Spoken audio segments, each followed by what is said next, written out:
If you want something out of life, if you want to change yourself, if you want to acquire something, if there's some goal that you want to reach, that is really not easy as some people will make us feel.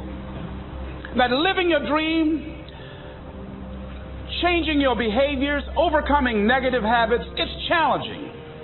It's hard. Most people don't know where their fastball is.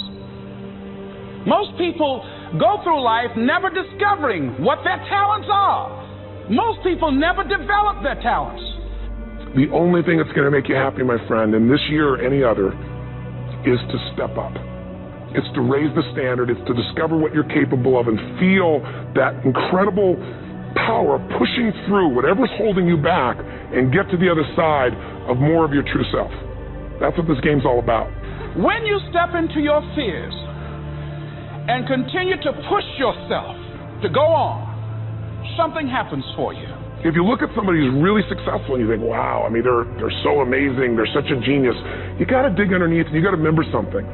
People are rewarded in public for what they've practiced for years in private. If you don't develop the courage to do that which has been given you to do, and you spend a lot of time going around trying to convince other people or trying to get their approval, what will happen is that you will lose your nerve. And other people will convince you that what you're doing doesn't have any value, and you'll give up on your dream. How much time do you have left? How much time do you have left? When you start thinking about that, we don't know. Most of us don't use the stuff that we have brought into the universe. Stop wasting valuable time. If you want something, you have got to be relentless. You've got to learn how to become resourceful. You've got to learn how to become creative. Power to hold on in spite of everything. The power to endure. This is the winner's quality. What this power is, I cannot say. All I know is that it exists, and it becomes available only when a man or a woman is in that state of mind in which he or she knows exactly what he or she wants and is fully determined not to quit until they find it. There's greatness in you, and you've got to learn how to tune out the critics outside and the critic inside. And since I'm going to do this, I'm going to harness my will, and I'm not going to let anything stop me. I deserve this. Most people won't do that. Most people give up on themselves easily. You know the human spirit is powerful. There's nothing as powerful. It's hard to kill the human spirit. Live your life with passion, with some drive. Decide that you're going to push yourself. You've got to focus on you. And as you convince you, as you sell yourself every day, you will begin to see a difference in the things that you're doing. Selling yourself on your ability to perform a job, to achieve a certain objective. Telling yourself every day, here I go again, and I got what it takes. This is my day, and nothing out here is going to stop me. Have agonized over making a decision. Some decisions are major decisions. And also there are a lot of small decisions that we don't make, that they tax our minds, they drain our energy. They create a lot of anxiety and nervousness and mental torment because we don't take care of it. We decide not to decide, which is a decision. Deciding to decide, to act, is a major, major challenge for all of us at different points in different areas of our lives. And there are things that happen to us along the way, experiences that we have that prevent us from working through the mental block of acting, of doing those things that we know we ought to do.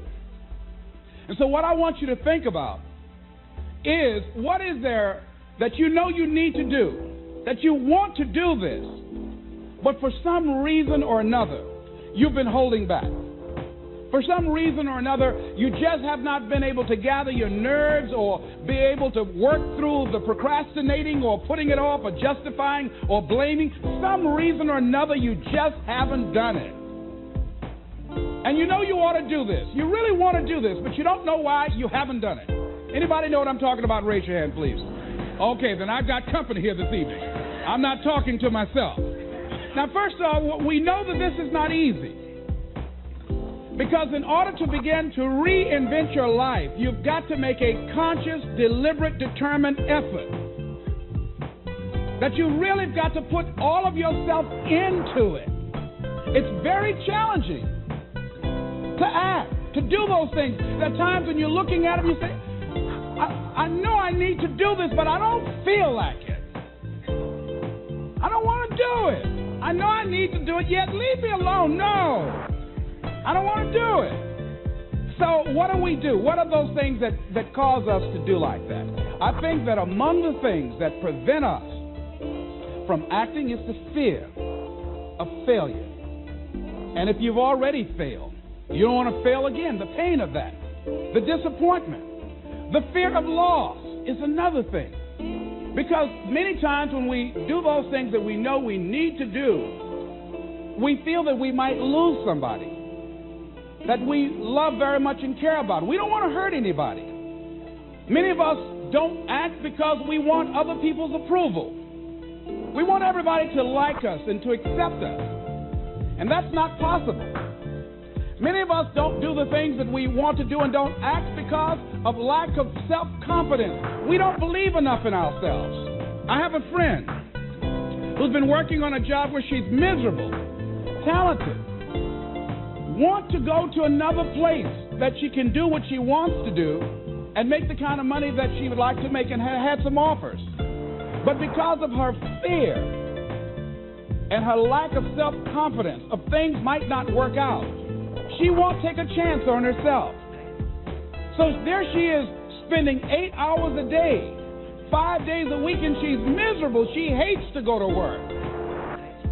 They're not paying her what she's worth. She knows it. But yet and still, she won't do that which she knows she must do, and it's wearing her out.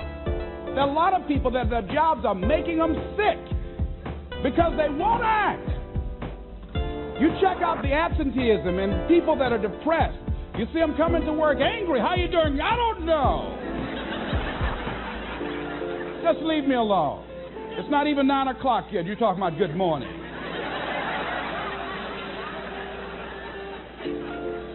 There are days you go to work, you want to just keep driving past the job. You don't want to stop because it's not in sync with who you are. But you haven't acted. Have another friend. This guy's brilliant.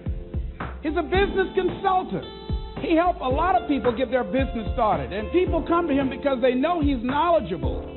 But this guy won't start his own business. Now, he's very smart. He can do it. Everybody believes in him except him. And he's so smart, he's talked himself out of it. Well, the numbers aren't right. So there are many reasons why we don't act. There are other things, though, that affect us. It's that not wanting to take personal responsibility. We want somebody else to do it. And many times we pick up our inability to do certain things from people that we love, people that we admire. We identify with them, and we live in the context of their ideas, their opinions, and their life patterns. We buy into it unconsciously. My mother is a pack rat. She keeps everything. She doesn't throw anything away. And I have unconsciously picked that up. Now, my mother never said, let me show you how to keep everything, Les, and just clutter things. I unconsciously picked that up. Many times, unconsciously, we try to honor the people we love by being like them. By the same token, I realized something about myself when I had some major decisions to make, and I found myself acting like my mother. See, my mother's the kind of person that when she has a problem with one of the other foster children that she adopted, she won't confront them. She will call me. Les, why don't you tell Linda to move? She's lazy. She won't go to work. She runs the street all day, and then she comes home and wants to sleep all day, and I think she's doing drugs. I said, but Mama, why don't you tell Linda that? I bought the house for you. I told you when she wanted to come home, don't let a grown person come there and take care of them. You let her in. Well, after all, she's my child. Mama, then you handle that. When I tell her to leave, she say, Mama say I can stay. Mama, can I stay? And you tell her yes, and then you call me and say, she's still here.